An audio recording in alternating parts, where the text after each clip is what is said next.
In the previous module called the lag variable models 1, we had introduced the lag models or the distributed lag models, and we had discussed several economic scenarios which give rise to these different types of models.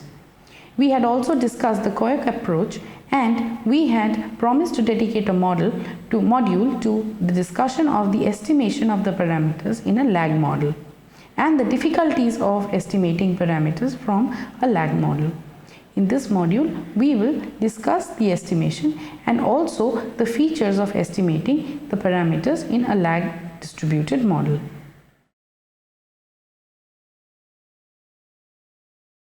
In the previous module, we had introduced lag variable models. We had discussed some examples which showed when we can use a lag variable model to fit to a dataset. There were a couple of economic scenarios which give rise to lag in our economic data. So we had seen in the previous module how we can model such data using lag models which could be finite as well as infinite. In case of infinite lag models, we had discussed the use of the Koyak transformation, which will give us a reduced model which will have less number of parameters and easier to estimate. In this module, we will discuss the methods of estimating such reduced models using Koyak transformation. But first, let me give you a quick rationalization of the Koyak model that we had used. This is called the adaptive expectation model. Now, although the Koyak approach which we had used before, which we have learned before, is very neat, it is an ad hoc model since it was completely based on pure algebra to get rid of the extra parameters, and it was devoid of any theoretical underpinning. But suppose we start with the model which looks like the following: yt equals beta 0 plus beta 1 xt star plus ut, where in this model yt is demand for money, xt star is equilibrium or optimum or long run normal rate of interest, and ut is the error in the model. Then yt, as we can see, is a function of expected rate of interest. Now, when we have an expected rate of interest as our independent variable, then xt star cannot be directly observable, but if we propose that the expectations are formed as follows according to xt star minus xt minus 1 star equals gamma times xt minus 1 star, then this is called an adaptive expectation model, and gamma is called the coefficient of expectation. This model xt star minus xt minus 1 star, which is the difference between the expected rates, this implies that the economic agents will adapt their expectation in the light of past experience, and that is why we have xt minus 1 star in the model, which is nothing but information from historical data. So it stands that economic agents will adapt their expectation in the light of past experience, and that in particular they will learn from the previous mistakes or errors that they have made. Now, if we come to the estimation of autoregressive models, if you remember, using the Koyak transformation, we had arrived at a reduced model which had written yt, which was our dependent variable at time period t. It was written in terms of xt, xt minus 1 and yt minus 1, where yt minus 1 was the value of the dependent variable in one lag time period. So in the previous module, we discussed this, and the Koyak approach model, which was written as yt equals alpha times 1 minus lambda plus beta naught times xt plus lambda times yt minus 1 plus ut minus lambda times ut minus 1. This was the autoregressive model, and the autoregressive nature is because of the inclusion of yt minus 1 as one of the predictors.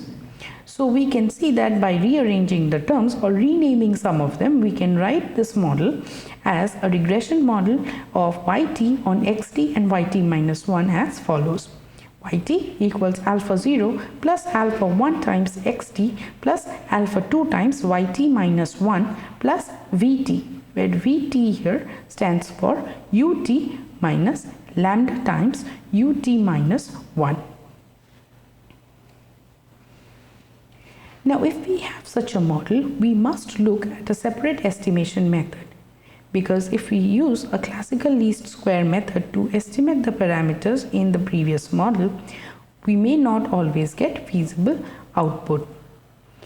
The two most probable reasons why we do not want to use the classical least square method in the previous type of model is because there is stochastic explanatory variable in the model.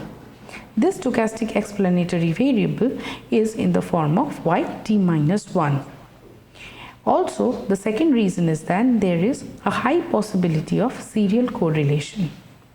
Since we have the error term vt and not ut anymore, and vt we know is of the form ut minus lambda times ut minus 1, this due to the presence of ut and ut minus 1 in the error term, there is possibility of high serial correlation. So because of these two drawbacks, we would have to now look for a different method of estimating the parameters for a reduced lag model. So as we had noted in the previous lag model using the Koek approach, the error term in the lag model is no longer the usual ut but is now vt.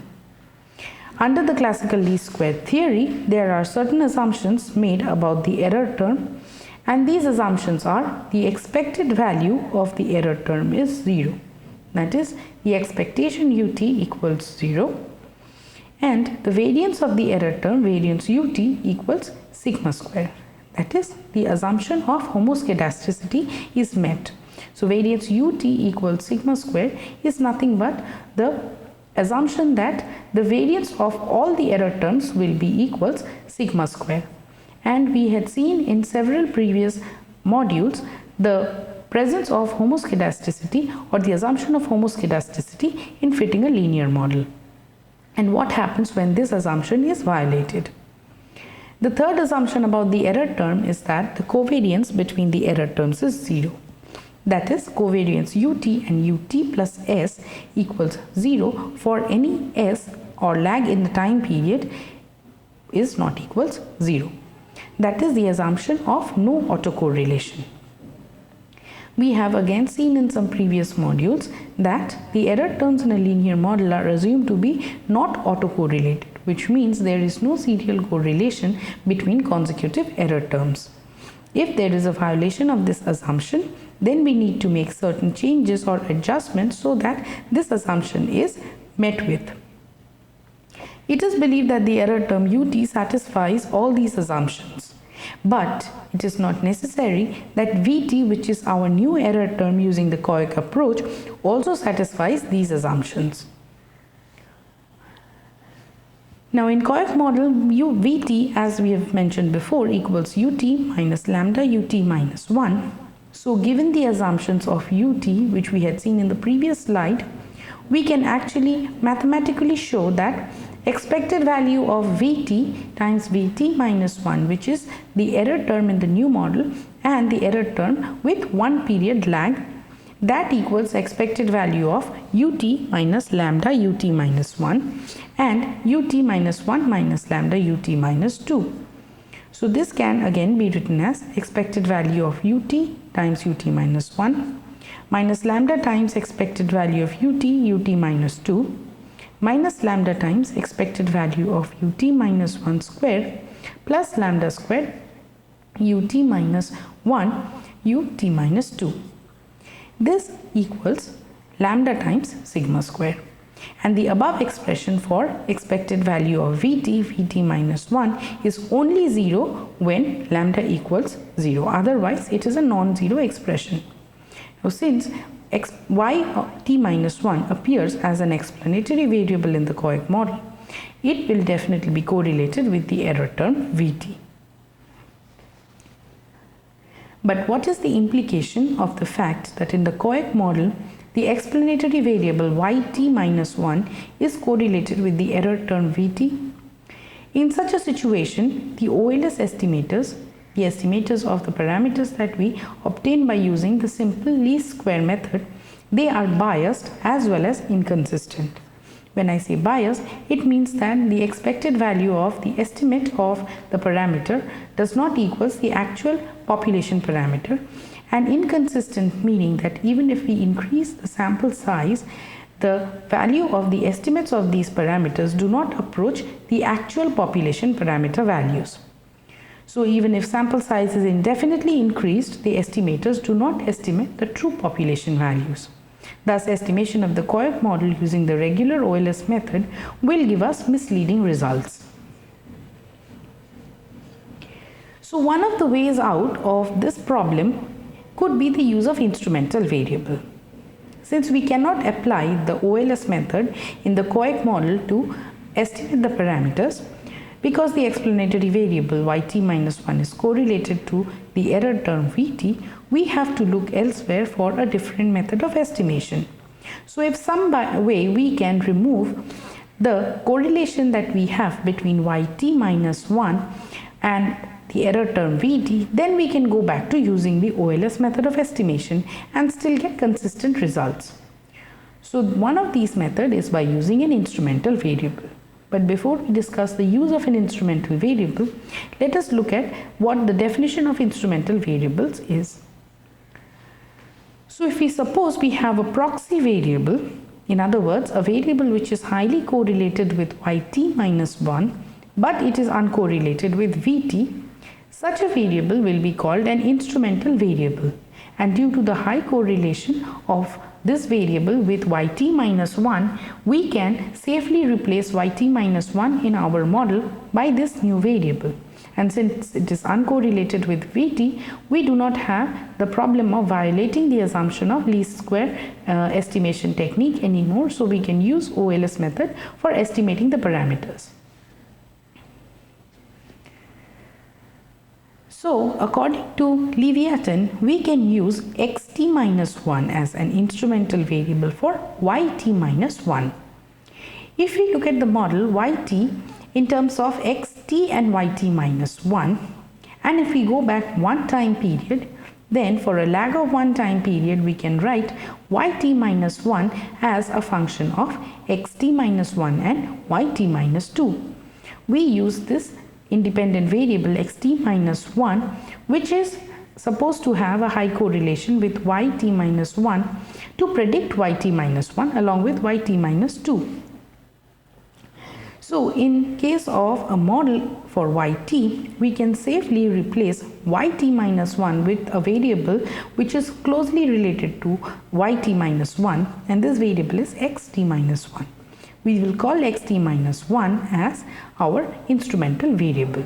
So using the above instrumental variable, the parameters of an autoregressive regression equation can be obtained using the method of minimizing least square from the following normal equations. The next couple of equations give us the normal equations for obtaining the estimate of our three regression parameters, namely alpha 0, alpha 1 and alpha 2. So the reader might notice that if we directly apply OLS to the model that we had in the start using the Koek approach, then to obtain the parameter estimates, the normal equations that we would have obtained are as follows. If you look at these three equations and compare them with the normal equation of the previous slide, which was obtained by using an instrumental variable, you will see that the difference between these two sets is quite apparent.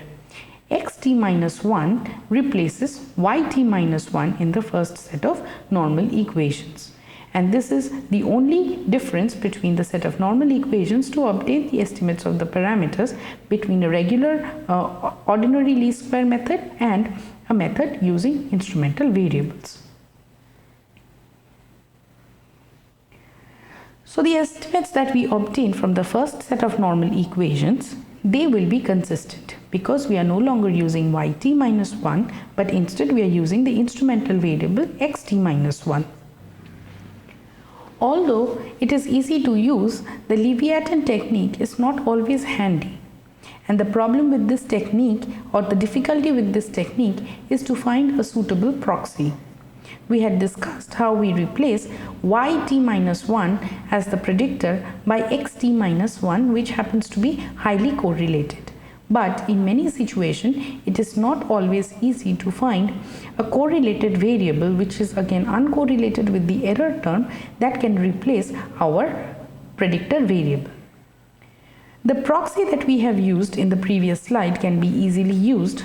However, there is also a high chance that there will be multicollinearity present in the data because xt and xt minus 1 tend to be correlated. If the reader remembers, we had in several modules previously discussed the possibility of multicollinearity present in multiple regression models. Multicollinearity occurs when we have highly correlated independent variables. In such cases, we get unreliable estimates of the parameters. Since here, if we replace yt minus 1 by xt minus 1, we then have yt written in terms of the two independent variables xt and xt minus 1. And since xt is nothing but the independent variable at time period t minus 1, there is high chance that there is correlation between xt and xt minus 1. Thus, even if we can find a consistent estimator, it will be inefficient due to the presence of multicollinearity. Now let us look at some methods of detecting autocorrelation. As I have mentioned in my previous module on lag variables, volume 1, autocorrelation is present in most of the lag variables model. Now, because we use time-lagged variables in the model to predict a dependent variable in the current time period, there is a chance that there is high autocorrelation present in our data set.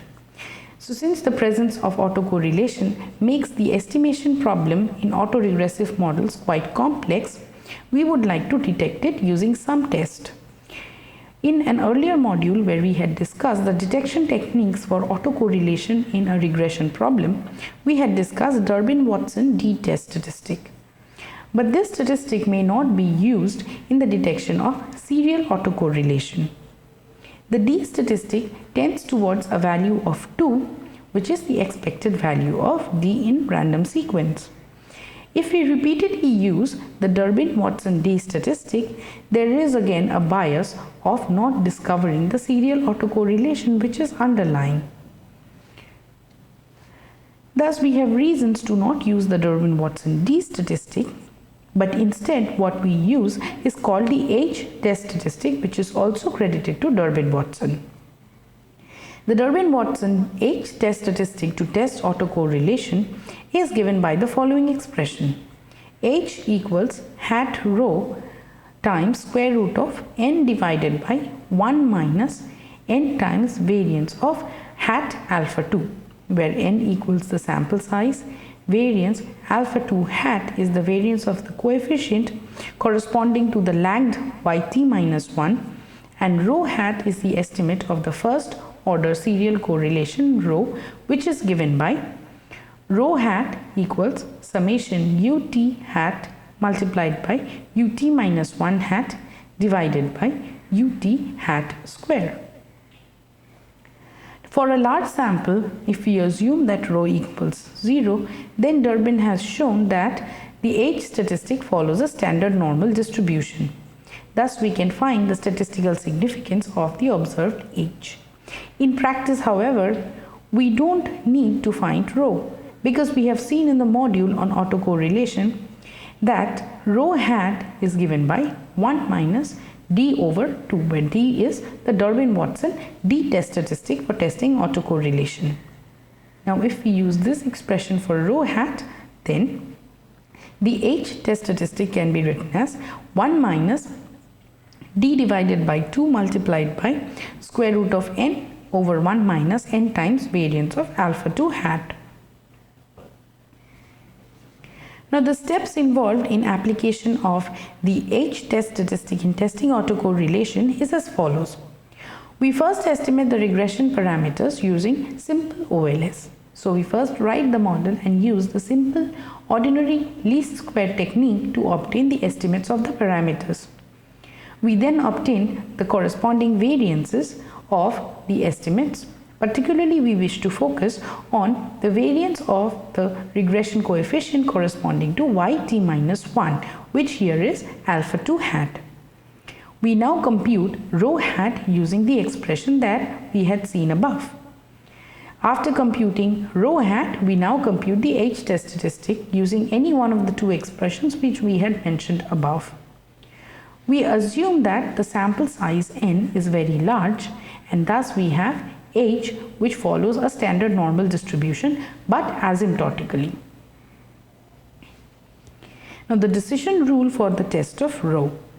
When we test for the first order autocorrelation using the H test statistic, then we have the following decision rule to reject or not reject the null hypothesis of autocorrelation. Since we have seen for a fairly large sample size, the test statistic H can be assumed to be normally distributed with a mean 0 and standard deviation 1. In other words, H follows a standard normal distribution asymptotically. Thus, we know that probability that H lies between negative 1.96 and positive 1.96 equals 0.95 or 95%. So, if H is greater than 1.96, we reject the null hypothesis that there is no positive first order autocorrelation. If H is less than negative 1.96, we reject the null hypothesis that there is no negative first order autocorrelation. However, if H lies between negative 1.96 and 1.96, then we do not reject the null hypothesis that there is no first order positive or negative autocorrelation.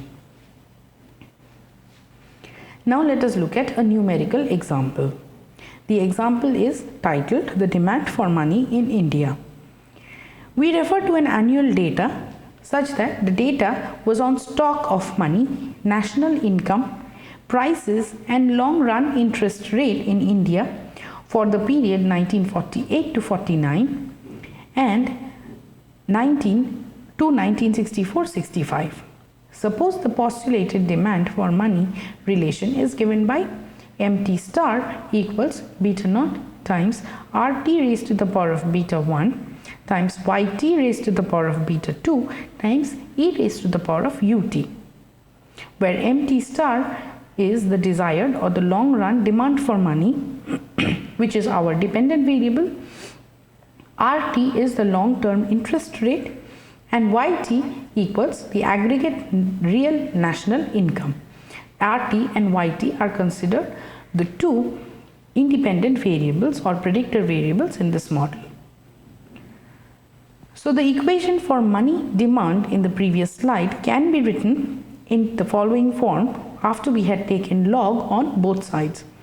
The expression or the model now stands as log of MT star equals log of beta 0 plus beta 1 times log of RT plus beta 2 times log of YT plus UT. Since the variable demand or demand for money is not directly observable, let us assume the stock adjustment hypothesis, that is MT divided by MT minus 1 equals MT star divided by MT minus 1 whole to the power of delta. The above equation tells us that a constant percentage of the discrepancy between the actual and desired real cash balance is eliminated within a single period, and that is why we have T minus 1. The logarithmic form of the above expression would mean log of MT minus log of MT minus 1 equals delta times log of MT star minus log of MT minus 1. Now substituting MT star into the above equation by the expression that we had before in terms of the rate of interest and YT, we now get log of MT equals delta times log of beta naught plus beta 1 times delta log of RT plus beta 2 times log of YT plus 1 minus delta times log of mt minus 1 plus delta times ut. And this is called the short run demand function for money. So the demand for money in India, if we assume that in the above model, ut, which is the error term, satisfies all the OLS assumption, then the regression parameter estimates are given as follows. Now next to the regression parameters, we have the standard errors, and also next to them we have the corresponding t-test statistic for testing the statistical significance of these regression coefficients. So in the above test results, we can see that the short run interest elasticity is statistically insignificant, but the short run income elasticity is statistically significant at 5% level of significance. So if we go back to the model, we see that if you calculate the p-value corresponding to rate of interest, you will find that it is greater than our level of significance. So the short run interest elasticity is statistically insignificant, and if we look at the p-value corresponding to the t-test statistic for income elasticity, it is less than the level of significance, which means the elasticity for income is statistically significant in the above model. Now if we want to look at the coefficient of adjustment, which is delta, that is equals 1 minus 0.5297, which equals 0.4703. This implies that about 47% of the discrepancy between the desired and the actual real cash balance is eliminated in a year. Now if we want to test the autocorrelation, then the Durbin-Watson t-test statistic can be seen to take a value of 1.881 in this problem, and this value is quite close to 2, and we had mentioned earlier this is one of the reasons why we do not use D. The H-test statistic here is calculated to be using the expression H equals 1 minus half of 1.881 times square root of 16 divided by 1 minus 16 times 0.0405, and H equals 0.1905. So although the H value is quite small, and going by the decision rule for Durbin-Watson test statistic, we do not reject the null hypothesis. The conclusion should still be subject to criticism because in the particular problem the sample size is very small, but we had still assumed that H followed a standard normal distribution, and we had carried out the testing of hypotheses accordingly. In the COEC approach that we had used to model lag distributed models or data sets, we had seen that we had reduced the number of parameters involved. However, there was autocorrelated terms which was present as the predictor variable. In other words, the model had now become an autoregressive model. In this module, we have discussed how we can estimate parameters in case of an autoregressive model. When we have an autocorrelated term, we can then not estimate the parameters using our ordinary least square technique. We have discussed how we can use instrumental variables in place of the regular autocorrelated variables in the model. We have also discussed what the properties of these instrumental variables are, and at the end we have also looked at a numerical problem which we had solved and looked at the estimates and the interpretation of these estimates. We have also discussed the Durbin-Watson H test to perform a testing of autocorrelation. This is an extension of or a different type of test from what we had learned in the autoregression or autocorrelation module before.